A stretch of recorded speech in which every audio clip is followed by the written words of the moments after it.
ja môžem asi zatiaľ len poďakovať akože chalom za to, ako ma zobrali medzi seba. A celkovo, ako si to možno tak sadlo.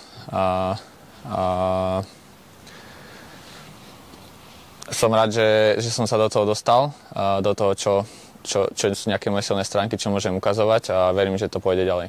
Tak na Slovensku ma všetci strašili, že to bude náročné, ťažké, akože náročné a ťažké to je, ale myslím si, že tým, ako čo už som spomínal, že chalani ma zobrali medzi seba a tým nejakým rešpektom, ktorý sme si navzájom ukázali, tak si myslím, že vďaka tomu to celkom ide.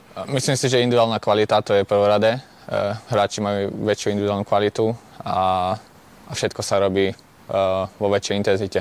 To je najväčší rozdiel určite. Myslím si, že hej, akože keď som to mal porovnať aj s top týmami na Slovensku, tak jednoznačne to bolo kvalitovo vyššie a aj atmosférou všetkým, takže určite áno. Akože moc hráčov nepoznám ešte akože v Českej lige, ale viem asi ako hrajú celkom zaujímavý futbal, takže to bude určite náročné a o to viac my chceme, že odtiaľto sa body neodnášajú. Ako každý zápas bude behavý, nepríjemný, oni hrajú taký zaujímavý štýl futbalu a myslím si, že to rozhodne možno, kto bude lepší v tých súbojoch. V Banskej Bystrici snad 6 nebo kolik asistencí? Jednoznačne, akože to od seba vyžadujem aj ja po každom zápase, keď v podstate nemám nejaké číslo alebo tak som až na seba ako keby naštvaný, prísny, pretože myslím si, že aj voči mne, akože to predáva hráča samotného a samozrejme to pomáha mužstvu, čiže nie je to len o behaní a o nejakej možno čiernej práci, ale toto chcem určite pridať, pretože myslím si, že v Banskej Bystrici som to celkom ukázal a chcem to dosiahnuť aj tu, pretože to je aj môjim cieľom, krídelník musí proste mať čísla. Jednoznačne, akože keď sú tí hráči individuálne kvalitnejší, tak tým pádom ťažšie vytvárať tie šance a ťažšie sa do nich dostávať.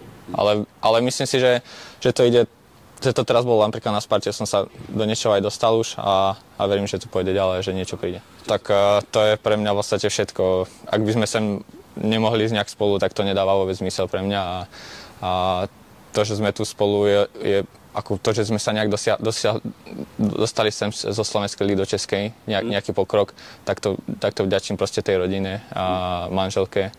A to je pre mňa v podstate všetko, že tu môžeme byť spolu a v podstate prežívať to spolu.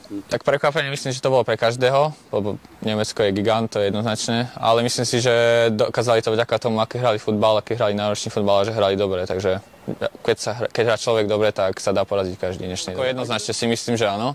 A posledné roky samozrejme tá liga si myslím, že šla Slovenska hore, čo sa týka aj kvality a aj divákmi záujmom, takže za to sa len teším a dúfam, že to tak pôjde ďalej. Hrať za reprezentáciu je česť a určite by to bolo jeden z vrcholov akože futbalových sa tam dostať. A akože myslím si, že sú tam zahraniční hráči, ktorí hrajú vo väčších kluboch jednoznačne a ešte musím na tom veľa pracovať, aby som sa tam dostal, ale verím, že raz sa to môže stať. Zvláštní energií, s lidmi s neutuchající touhou tvořit, podnikat a společně žít v moderním a bezpečném městě uprostřed zeleně. To je Zlín, město nekonečných možností.